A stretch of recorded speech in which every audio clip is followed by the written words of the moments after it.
আমাকে থামা যাবে না, আমাকে দৌড়াতেই হবে। যদি আমি থেমে যাই তাহলে হয়তো আর কখনোই পালাতে পারবো না, আর নাই বা বাঁচতে পারবো। সুমনা কোনো রকমে দৌড়ে এগিয়ে যাচ্ছিল। তখনই হঠাৎ মাটিতে একটি মুদ্রা চকচক করতে দেখল। এটা কেমন মুদ্রা? এত ঘন জঙ্গলে এটা কি করে আসলো? আচ্ছা, এটা তুলে দেখি, আসলে এটা কেমন মুদ্রা। সুমনা যখনই মুদ্রাটা তুলল, হঠাৎ ওর সামনে একটা আলো ছড়িয়ে গেল, আর ওই আলোর মধ্যে ওখানে একটা পরী আবির্ভূত হলো। এ কে? তুমি তুমি এখানে কি করে? এসব আমার সাথে কি হচ্ছে? আমি কিছুই বুঝতে পারছি না। ভয় পেও না সুমনা, আমি তোমাকে সঠিক পথ দেখাতে এসেছি। এই মুহূর্তে তোমার জীবন মারাত্মক বিপদে আছে। এত ঘন জঙ্গলে একা থাকা সুরক্ষিত নয়, তাই তোমার আমার সাথে আসা উচিত। না, আমার প্রেমিক মন্দিরে আমার জন্য অপেক্ষা করছে।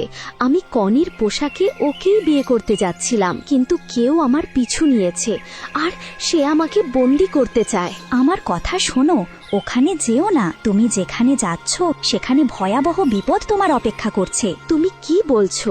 আমি কিছুই বুঝতে পারছি না। আসলে আমার সাথে এসব কেন হচ্ছে? তুমি সবকিছুই বুঝে যাবে। দাঁড়াও, আমি এখনই তোমাকে সব দেখাচ্ছি। তখনই হঠাৎ উজ্জ্বল আলো ছড়িয়ে গেল, আর পরীর হাতে একটি জাদুর আয়না চলে আসলো। আয়নার ভেতরে একজন রাজা তার কক্ষে উদ্বিগ্নভাবে পায়চারি করছিল। তার চোখে চিন্তা আর মুখে হতাশা স্পষ্ট দেখা যাচ্ছিল, যা দেখে সুমনা আরো বেশি বিচলিত হয়ে পড়ে। ইনি কে? ইনি তো মহারাজার মতো দেখতে, কিন্তু তুমি ওনাকে দেখাচ্ছ কেন? আমাকে তো আমার প্রেমিকের কাছে যেতে হবে। ইনি হলেন তোমার শত্রু, আর ইনি তোমার রক্ষকও।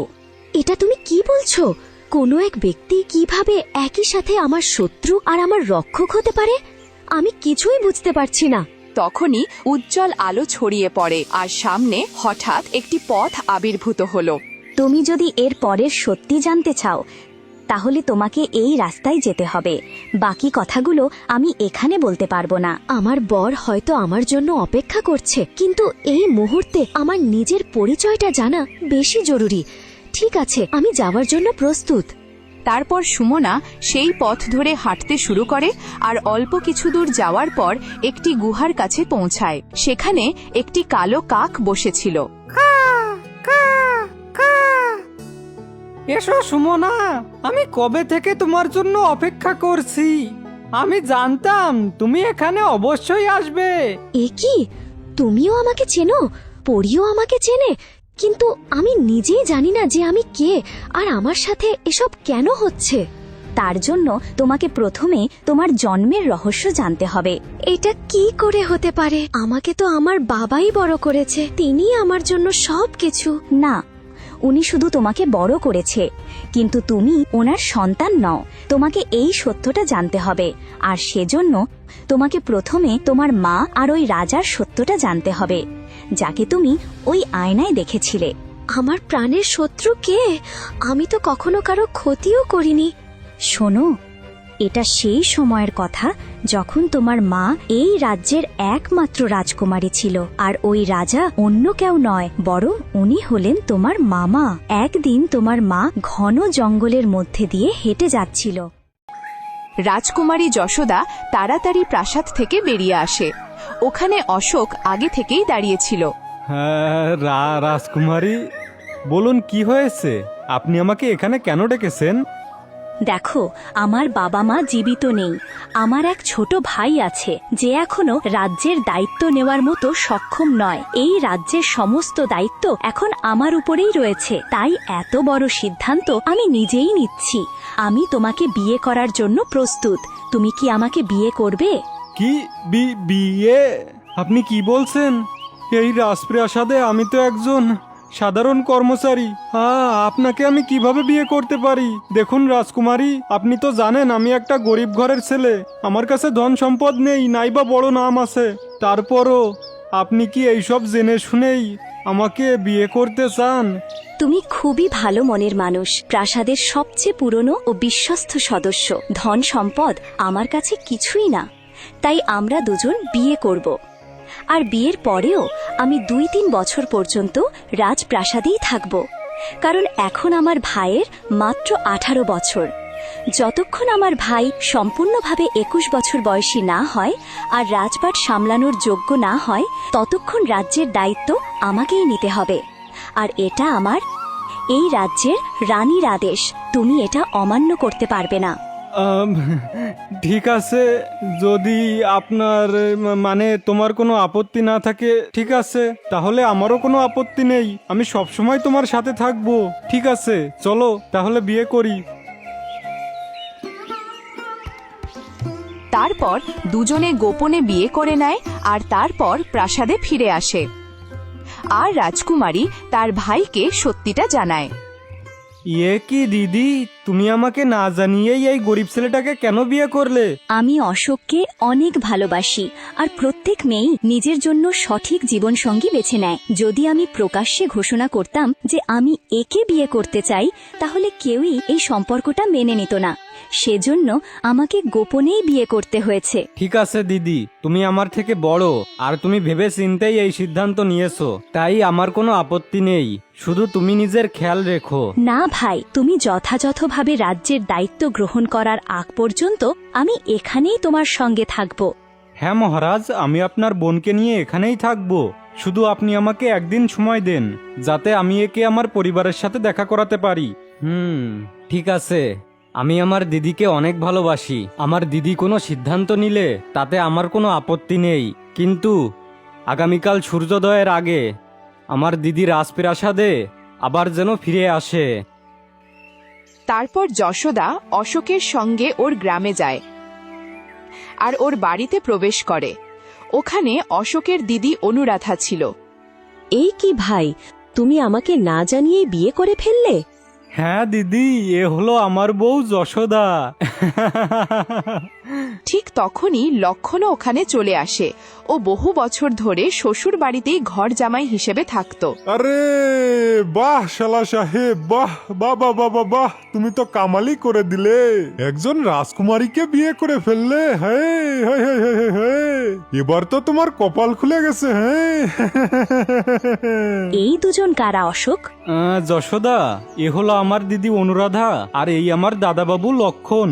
আমার মা বাবা তো আর নেই, ছোটবেলা থেকেই এরা আমার সাথে রয়েছে আর আমার খেয়াল রেখেছে। ঠিক আছে, কোনো সমস্যা নেই। তোমাদের দুজনের সাথে দেখা করে আমি খুবই খুশি। মা বাবার ছায়া আমার ওপর থেকে উঠে গিয়েছিল। তোমাদের দুজনকে দেখে মনে হচ্ছে যেন কোনো বড় জ্যেষ্ঠর ছায়া আমার ওপর এসেছে। আমি দায়িত্বের ভার নিতে নিতে ক্লান্ত হয়ে পড়েছিলাম। হ্যাঁ, দেখুন, এখন তো আপনি আমাদের পরিবারের সদস্য হয়ে গেছেন। আপনি যদি রাজপ্রাসাদে থাকেন, তাহলে আমাদেরকেও আপনার সাথেই থাকতে হবে। যদি তোমরা আমার সাথে থাকতে চাও, তাহলে আমার কোনো আপত্তি নেই। হ্যাঁ, কেন নয়? তাহলে তো আমিও আজ থেকেই প্রাসাদে থাকবো। চলো ভাই যাই। আরে কিন্তু দিদি, রাজপ্রাসাদে থাকা সহজ নয়। আমরা শুধু কিছুদিনের জন্য ওখানে যাচ্ছি, চিরকালের জন্য না তো। দেখেছো দেখেছো অনুরাধা, আমি আগেই বলেছিলাম যে বিয়ের পরে তোমার ভাই বদলে যাবে। হ্যাঁ, আমাদের দুজনকে ও বোঝা মনে করতে শুরু করেছে। ও নিজের রাজপ্রাসাদে গিয়ে থাকতে চায় আর আমাদেরকে নিয়ে যেতে চায় না। হ্যাঁ ভাই, আমি কখনোই ভাবিনি যে তুমি এতটা বদলে যাবে। আরে, আমি তোমাকে সন্তানের মতো বড় করেছি। আরে না, আরে দিদি, এরকম কোনো বিষয়ই না। তোমরা আমাকে ভুল বুঝে না। আচ্ছা ঠিক আছে, যদি তোমরা সাথে আসতে চাও তাহলে আসতে পারো। ঠিক আছে না যশোদা? ঠিক আছে, চলো চলো। তারপর চারজন ওখান থেকে রওনা হয়ে রাজপ্রাসাদে এসে পৌঁছায়। রাজপ্রাসাদের জাঁকজমক দেখে অনুরাধা অবাক হয়ে যায়। আরে বাহ, এই রাজপ্রাসাদ তো অনেক বড়। এত বড় রাজপ্রাসাদ তো আমি কখনো আমার স্বপ্নেও দেখিনি। হ্যাঁ অনুরাধা, একদম ঠিক বলছো। এরকম প্রাসাদ তো আমরা কখনো স্বপ্নেও দেখিনি, আর আজ আমরা এখানে থাকার সুযোগ পাচ্ছি। আরে সত্যিই তো আমাদের ভাগ্য খুলে গেছে। দুজনেই হাসি মুখে রাজপ্রাসাদে প্রবেশ করে।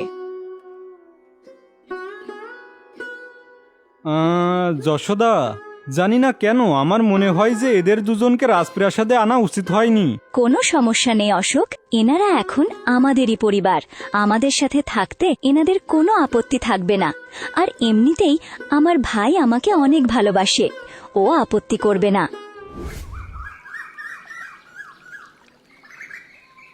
তারপর কিছুদিন এভাবেই সবাই রাজপ্রাসাদে একসাথে থাকে। ধীরে ধীরে অনুরাধা আর লক্ষণের মনে লোভ জন্মাতে শুরু করে। লক্ষণ, দেখেছ তুমি, কিছুদিনের মধ্যেই এই প্রাসাদ হাত ফসকে যাবে। যশোদার ভাই রাজা হওয়ার আগ পর্যন্ত সমস্ত দায়িত্ব যশোদার কাছেই থাকবে। তাহলে আমরা এই পুরো রাজ্যটা দখল করে নিজেরাই রাজারানী হয়ে যাই না কেন? আরে অনুরাধা, কিন্তু আমরা দুইজন রাজারানী কিভাবে হতে পারি? এটা কিভাবে সম্ভব? এখন যশোদা মাত্র কয়েকদিনের গর্ভবতী। ওর সন্তান জন্মেলেই আমরা যশোদা আর অশোককে চিরকালের জন্য ঘুম পাড়িয়ে দেব, আর তারপর এই রাজ্যের রাজা রানী আমরাই হয়ে যাব। হ্যাঁ, তুমি ঠিক বলছো। বাচ্চা জন্ম নেওয়ার পর আমরা পরবর্তী পরিকল্পনা করব। ঠিক আছে। 1 বছর কেটে যায়। একদিন অনুরাধা ওর ননদের কাছে যায়। দেখো যশোদা, তোমার মেয়েও 1 বছরের হয়ে গেছে, আর তুমি এই রাজ্যের দায়িত্বও সামলাচ্ছ। তাহলে তুমি সত্যিই এই রাজ্যের রানী হয়ে যাও না কেন, আর তোমার মেয়েকে উত্তরাধিকারী ঘোষণা করে দাও। দিদি, এই রাজ্য আমার ভাইয়ের অধিকার। আমি কি করে ওর অধিকার কেড়ে নিতে পারি? আমি বাবাকে কথা দিয়েছিলাম যে যতক্ষণ আমার ভাই রাজপাট সামলানোর উপযুক্ত না হয় আমি ওকে রক্ষা করব। আমি এই রাজপাট চাই না। ঠিক আছে, তোমার যেমন ইচ্ছা। অনুরাধা রাগে ফুঁসতে ফুঁসতে নিজের ঘরে চলে যায় আর কিছুক্ষণ চিন্তা করার পর বলে, আমার এক বান্ধবী আছে যে জঙ্গলের অভিশপ্ত জড়িবুটি সম্পর্কে অনেক কিছুই জানে। আমি ওর কাছ থেকে এমন একটা গাছ আনবো যেটা দিয়ে আমরা ওদেরকে সহজে আর নিরাপদভাবে ঘুম পাড়িয়ে দিতে পারি, আর কেউ জানতেও পারবে না। হ্যাঁ, এটাই ভালো হবে। আমার তো কোনো সন্তান নেই, এখন বৃদ্ধ বয়সের জন্য কিছু তো জোগাড় করতেই হবে। তারপর অনুরাধা রাতের অন্ধকারে প্রাসাদের পিছনের রাস্তা দিয়ে বের হয় আর ঘন জঙ্গলের মধ্য দিয়ে ললিতার কুটিরে পৌঁছায়। আরে অনুরাধা, তুমি এত রাতে আমার এই কুড়ে ঘরে কি করছো? আমার কাজ তো তুমি পছন্দ করো না, তাহলে আজ এখানে কিভাবে আসলে? দেখো ললিতা, ক্ষমা করে দিও, কারো কাজ নিয়ে ঠাট্টা করা উচিত নয়। এটা আমি আজ উপলব্ধি করেছি। এখন আমাকে এমন একটা গাছ দাও যার সামান্য রসেই যে কেউ চিরকালের জন্য ঘুমিয়ে যাবে। কিন্তু তোমার এটা দরকার কি জন্য? তাতে তোমার মাথা ঘামানো ঠিক না। তোমার তো টাকা দরকার, তাই না? আমি তোমার জন্য টাকা নিয়ে এসেছি। অনুরাধা ললিতার সামনে একটি পুটলি রাখে। আরে, এগুলো তো রাজকীয় মুদ্রা। তারপর ললিতা ওর থলে থেকে একটি অভিশপ্ত জড়িবুটি বের করে অনুরাধাকে দেয়। এই গাছটি এতটাই বিপজ্জনক যে এর 1 ফোঁটা রসও যদি কোনো মানুষ বা কোনো পশুর গলায় চলে যায় তবে সে চিরকালের জন্য ঘুমিয়ে যাবে। আর বিশেষ ব্যাপার হলো যে কেউ এটা বুঝতেও পারবে না কোন কারণে এরকম হয়েছে, কারো কোনো সন্দেহ হবে না। ঠিক আছে, আমি এখন যাই। তারপর অনুরাধা ওই অভিশপ্ত জড়িবুটি নিয়ে ওর কক্ষে ফিরে আসে। এভাবেই রাত কেটে যায়। আর সকাল হতেই ও শরবতে ওই জড়িবুটি মিশিয়ে যশোদার কক্ষে নিয়ে যায়। যশোদা, আজ আমি বিশেষ শরবত বানিয়েছি, তুমিও খাও না। এই নাও অশোক, তুমিও খাও। অশোক আর যশোদা দুজনেই ওই শরবত খায়। কিছুক্ষণের মধ্যেই ওরা দুজন চিরকালের জন্য গভীর ঘুমে লুটিয়ে পড়ে। আমার উদ্দেশ্য সফল হয়েছে। এখন আর কেউ জানতে পারবে না যে আমি আমার ভাই আর ননদকে নিজের হাতেই কি খাইয়েছি। সিংহাসনের জন্য কিছু প্রিয়জনকে সরিয়ে দেওয়া তো উচিতই। অনুরাধা দ্রুত ওখান থেকে বের হয়ে নিজের কক্ষে চলে যায়। তারপর বীরভদ্র ওখানে পৌঁছায় আর ওদের দুজনকে দেখে হাউ হাউ করে কাঁদতে শুরু করে। হ্যাঁ, এ কি? না না না না না না না, দিদি দিদি, তোমার কি হয়ে গেল? তুমি আমাকে ছেড়ে যেতে পারো না। ওঠো দিদি, ওঠো। হে ঈশ্বর, এ কি হয়ে গেল? এরা দুইজন উঠছে না কেন? ওঠো দিদি, ওঠো। ওঠো দিদি, ওঠো। মন্ত্রী পেছন থেকে দৌড়ে আসে। রাজকুমার, রাজকুমার শান্ত হন রাজকুমার। মনে হচ্ছে এনাদের দুজনের এই অবস্থা কোনো খারাপ শক্তির কারণে হয়েছে। এখন এই দুইজন চিরকালের জন্যই ঘুমিয়ে গেছে। শান্ত হন, শান্ত হন। না মন্ত্রী মশাই, এরকম কিভাবে হতে পারে? রাজপ্রাসাদে এসে আমার দিদি আর দাদাবাবুর এই অবস্থা কে করতে পারে? আর আমার ভাগ্নিও তো সবে জন্ম নিয়েছে, হে মাকে ছাড়া কিভাবে থাকবে? এখন আমি কি করব, কি করব? শান্ত হন রাজকুমার, এখন আর আমাদের কিছুই করার নেই। আপনার দিদি আর দাদাবাবু দুজনেই চিরকালের জন্য ঘুমিয়ে গেছে। জানি না এখন এই রাজ্য কিভাবে চলবে, জানা নেই। হ্যাঁ মন্ত্রী মশাই, সব দায়িত্ব আমার দিদিই সামলাচ্ছিল, কিন্তু কিন্তু এখন আমাদেরকেই এই রাজ্য সামলাতে হবে, সামলাতে হবে। তারপর এভাবেই দুদিন কেটে গেল। আর তারপর অনুরাধা কাঁদতে কাঁদতে এলো। মহারাজ, আমি আমার ভাইজিকে নিয়ে এখান থেকে চলে যাচ্ছি। আমার দিদি আর আমার দাদাবাবু আমাদেরকে ছেড়ে গেছে, কিন্তু আমি আমার ভাগ্নিকে আমার থেকে দূরে পাঠাতে চাই না। ও কোথাও যাবে না। না, আমি ওকে তোমাকে দিতে পারবো না, কারণ এ আমার ননদের সন্তান। ওর মা এই রাজ্যের রানীও ছিল, তাই এই রাজ্য ওর মেয়েরই প্রাপ্য হবে। এটা আপনি কেমন কথা বলছেন?